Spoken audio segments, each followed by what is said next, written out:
Today I have the January Scrap Your Stash Club. This is the kit, this layout here. This is the first page, the second page. Okay, on your 3 cardstocks, you're going to take the widest one here. You can see it's just a little bit wider. You're going to take it and the smaller strip and set it aside with your other papers. And we're going to work with this one and your 2 smaller blue stripes. And then you're going to have your Twilight ink pad. And the stamp set that we're working with today is Winter Joy. This is a retired stamp set, but we're going to be working with the 2 snowflakes, and then we have 2 sentiments here. So the 2 sentiments are together, but I want to break them up on this, and so I'm going to ink up, and I want the top one that says Little Moments first. And then you can simply just use a post-it note, just cover up the bottom sentiment that you don't want to use, and we're going to ink it on this shorter piece here. And then one of the things that you always want to do, which I just didn't do, was our little foam inserts that come with our stamps. You always want to stick it underneath so that you get a really clear, crisp stamp. And I want to clean it really well. So this is our new stamp scrubber. You can spritz the stamp or you can spritz the scrubber here. And you want to make sure and you get it clean. Okay. And then I'm going to ink it up again.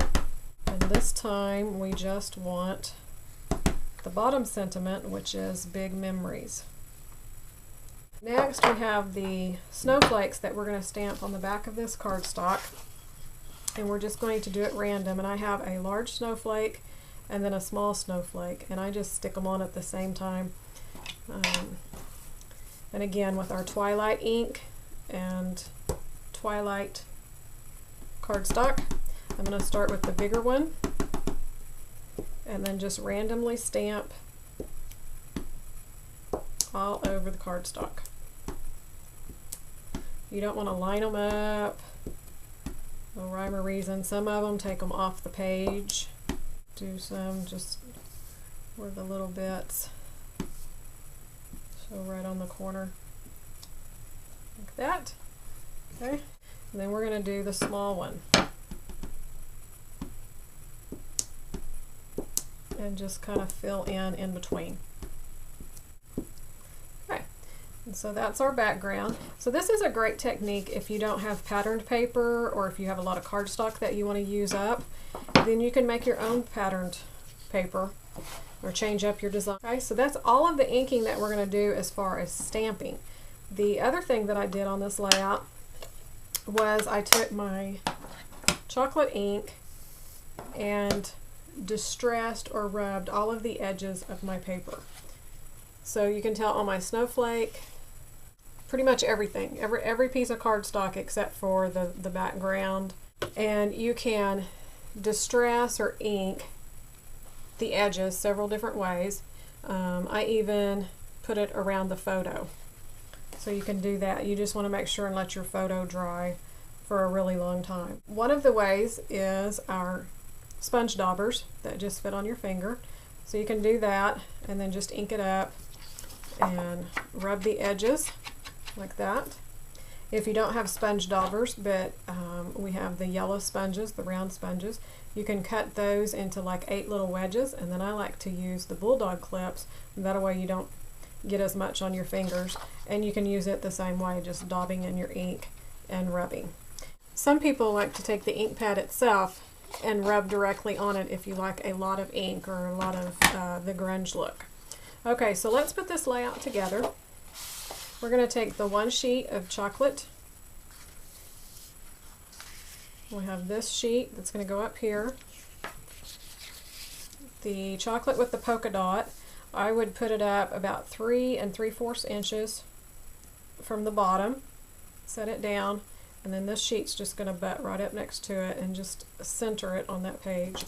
And then your thinner sheet of Twilight's going to go at the bottom. Then the snowflake zip strip, I actually trimmed around 7 of the doilies and left them connected, and then just put here at the bottom. So it's just going to go towards the center. Then your longer strip, you want to make sure that you got 2 of these. You want to make sure it's the longest one. The blue side up, you're going to adhere towards the bottom half on top of that, and again center it on my cardstock. Your blue snowflake that's cut from the Art Philosophy is just going to go up here in this corner. Your two little sentiments, just going to go over here. And then I have the title Snow Fun cut out for you, and you can adhere it towards the bottom, just wherever you want, or you could change it up. Now I have one 4x6 photo that I just put right here in the center on this mat. I intentionally tried to keep the layouts where you could use several different size of photos, you could use more than one photo, you could use two, probably 3x5 photos that are portrait layouts side by side. You could use one 4x6 with a smaller one over here. You could use 3 to 4 smaller photos right here. Sky's the limit. Anything you want. Just pull out your winter photos that you want to scrapbook and play around with the layout, and I'm sure that you can make any photos that you have work. Okay, so that finishes up the first layout. When I get done with the second layout, we'll come back and I'll show you some of the extra embellishments or products that I have that you might possibly have too, that we can put on it to dress it up and do a little bit more. Okay, for your second layout, so you have your sheet of chocolate, the larger piece of Twilight, you're going to have your zip strip, the shorter blue stripe, and then you're going to have a rounded rectangle, and then your large rectangle. And the same way that we inked the chocolate around all of the pieces of cardstock and papers, you want to do the same thing. Again, on this layout, I cut around the snowflakes, and I cut around 8 of the snowflakes this time, leaving them together, and then just trimmed off that edge. Ink those. This piece is already corner rounded for you. This one here, you're going to want to notch like a ribbon edge. Okay, so when you do that, this piece is going to go up here and drop it down about 1 inch from the top. Make sure you do that notch where it's like a ribbon, and then this piece is going to go over the top of it, and I left probably about 1/4 of an inch, maybe a little bit less, from the top of it, and then overlapped. This piece is going to go about 1.5 inches from the left, and probably 1.5 inches from the top, 1.5 inches from the bottom. So it's just going to go over there. You'll put the shorter blue. You can put it depending on what photos you use. I just stuck it right in the middle, and then like I said, there was 8 of these snowflakes, and I started just like one. If you took one of the doilies,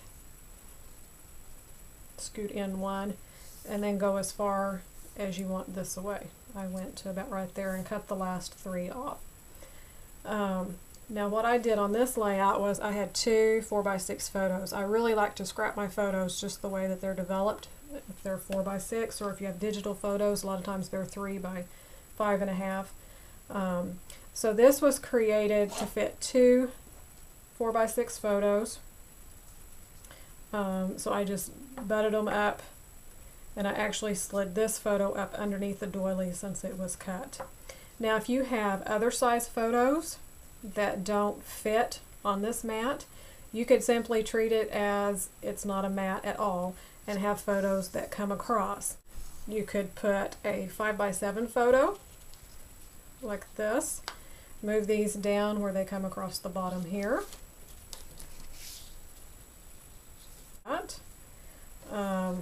Have smaller ones, 3x3, 4x4.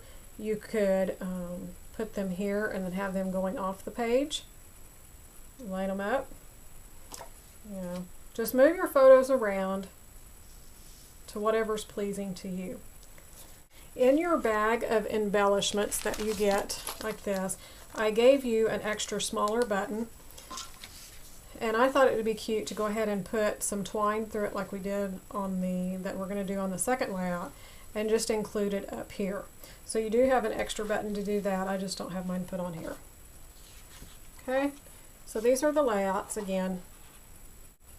Now we're ready to move on to layout 2.